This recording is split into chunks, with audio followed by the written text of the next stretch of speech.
answer what time is it. I cannot give you the rendezvous point. This is a key tenet of the rebellion sect. I'm surprised you can't name it. I don't know if you are who you say you are. Okay.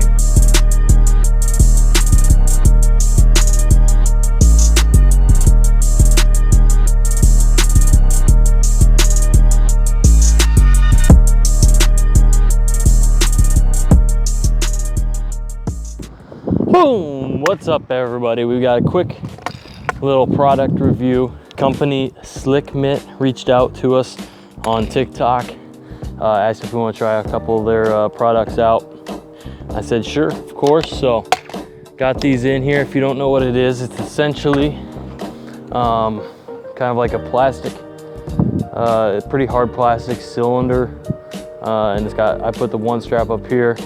You can also put some on the back side. So pretty customizable, kind of however you want it. You kind of keep your mirrors in here, just throw it on top of the shaft, and yeah, so it's pretty much essentially a tool kind of to work and strengthen your top hand stick handling, and even probably shooting if you really wanted to. I bet I haven't really done too much of that, but I've been using it for about a week now, probably a week and a half, and really enjoyed it. Kind of like the top hand, the strength.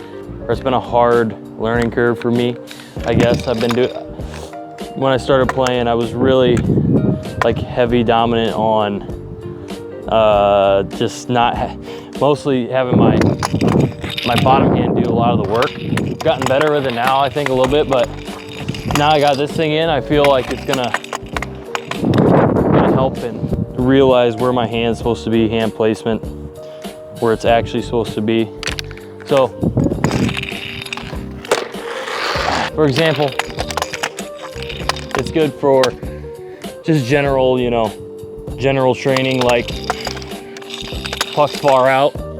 If your center of gravity is kind of right here, your hands are gonna have to be more towards the top. It gets in close.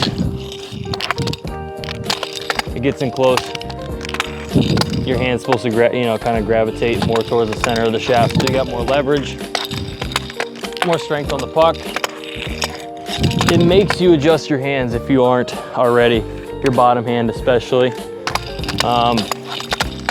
And on top of that, you also have a lot of the work being done obviously by the top hand, because you don't have that ability to put as much leverage and use your weight with your bottom hand, since it's sliding up and down. So that's essentially the gist of it, and I think it's honestly really good. One thing I really like is how, sticks, this is obviously an old one, just threw a wraparound on, but sticks nowadays are $300, $400, maybe more.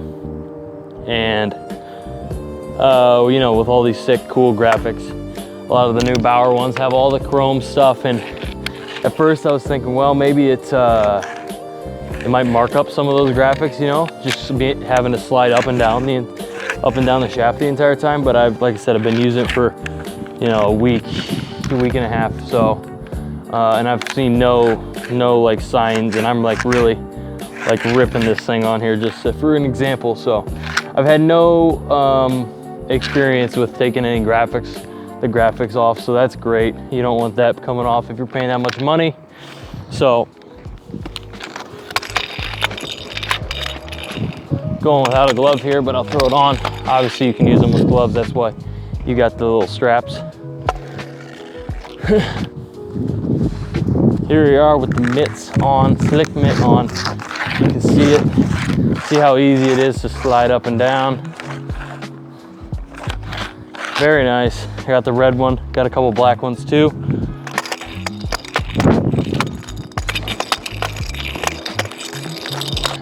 Yeah, we'll stick handle around a little bit. Kind of heavy to take a look and see what it looks like, just general moving it around, but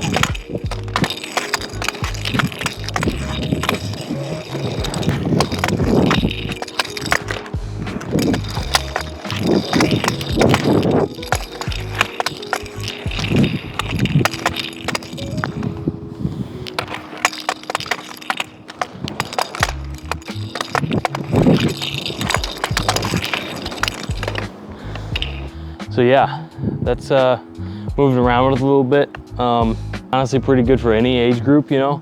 Experienced guys, you can come out and just use it as a thing to get warmed up. Keep it in your hockey bag pre-game, go out in the hallway, green biscuit, ball, whatever, and just get your hands warmed up, you know. I think it obviously forces you to use that top hand, so kind of like a good progression thing. Get the top hand moving, take it off. Once you feel good, start ripping around with both hands again, and obviously as close as you're supposed to take the ice. Once you feel more normal. So I think that's a good application. And then kind of like with the youth ages, I think it'd be great just to build that top hand strength. If you, you know, if you're not already solid with it, I think it's an important part of the game. Kind of taking that step, I feel like, from just being like a good stick handler, or just, you know, passer or whatever, and, you know, kind of getting it to a level where it can really be noticeable. So I think it's great for any type of skill set, any type of age range. Honestly, I really enjoy it so far. So yeah, not too many bad things to say about it. Like I said earlier, I have not done any shooting with it. I feel like it'd be pretty tough unless you really, at least for me, because like I said, I'm still working, kind of getting on my like that wrist flick. So, but if you really are kind of like advanced shooting, and you know, you just can kind of just rip it with one hand, this still could probably be good, but that's probably for a later occasion for me as I keep working here. But yeah, I really like it. Appreciate Slick Mitt for sending all these over. Really appreciate it. I'm glad I got to try it out, and obviously going to be continuing to use it. I think it's really good, really awesome, and something that is perfect, because I feel like I kind of needed to work on something like this and have a tool like that forces me to not use that bottom hand as much, stick handling. So yeah, pretty much that wraps up the video. Quick little short one hopefully, but appreciate everyone tuning in. Peace.